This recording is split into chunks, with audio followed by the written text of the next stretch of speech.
Cool. This is a picture of Waka Flocka that he posted on his Facebook a few months ago. The message has some truth to it, but it's not all that great. I can tell you right now that when someone is in a place in their life where they truly believe that taking their own life is the only option they have, they're not thinking rationally. I want to talk about my experience with depression and how I was able to turn it around.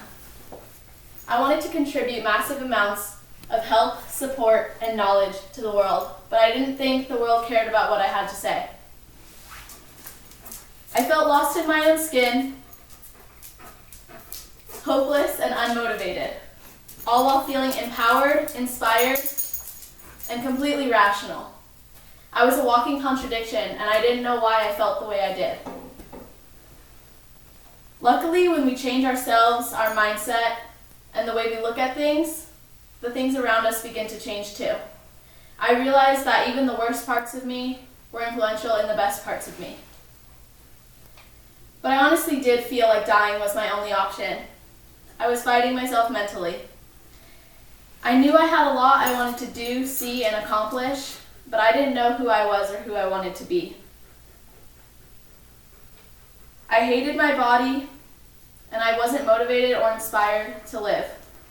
I actually thought life was insignificant, and I wasn't afraid of dying. I thought the idea of living was less enticing than that of dying. But like I said, I was a walking contradiction. I didn't even understand myself, because here I was, a usually upbeat, high-spirited, motivated girl, but I was feeling completely in the dark. Sure, I had great grades, I was an accomplished athlete, and I knew what I wanted to do with my life. Yet, I could have the best day of my life and still feel empty. I still question myself, my life, and my brain. I struggled emotionally and mentally, even on days that I actually thought I would be unbreakable. Yeah, fitness gave me a sense of feeling control in my body, but I still suffered. Two of my really close friends made the largest impact on me during my dark times, and they went through a lot just to make sure that I was okay. They taught me that depression isn't a choice, and they led me and encouraged me to get the help that I needed. Once I got a therapist, my life began to change. She put perspective on a lot of the things I was feeling, and she was the one who showed me that my brain is like a faucet with a mind of its own.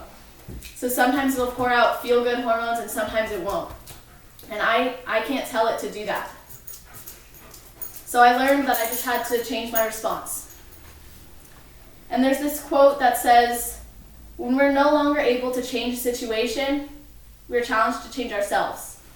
I was challenged to face my mental illness. I was challenged to change myself.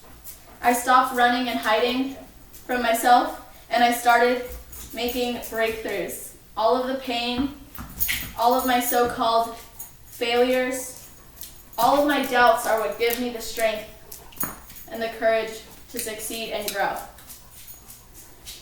Because when we live our lives trying to run from our problems or even ourselves, there's no growth. But the only time we can grow is when we embrace our challenges and we do something about it.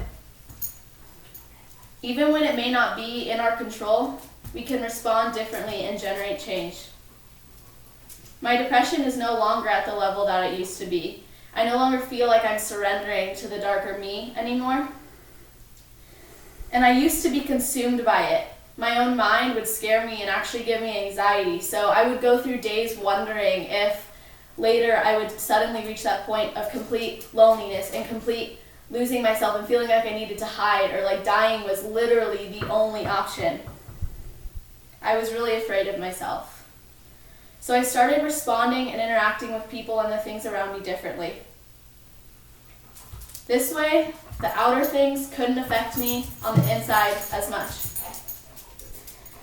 Now I'm changing lives, and I'm not questioning if I should be or if I'm doing a good job. I can now say that I love my body for all that it gives me. I can say that I love who I am. I can say that I love that I'm an emotional and sensitive person. I love every part of me, even the parts of me that may have the power to control me. So even with all the pain, suffering, and internal battles, you can accept and love yourself for all the parts of you. Even the parts that are works in progress, or the parts that do have the power to consume you. There is nothing wrong with loving yourself, but there's everything wrong with hating yourself. So reframe the so-called negatives, because without them, without those sides of you, you wouldn't be the person you are. So be forever grateful to the challenges and the failures, because those are the things that make you and your life truly amazing. Thank you. Thank you.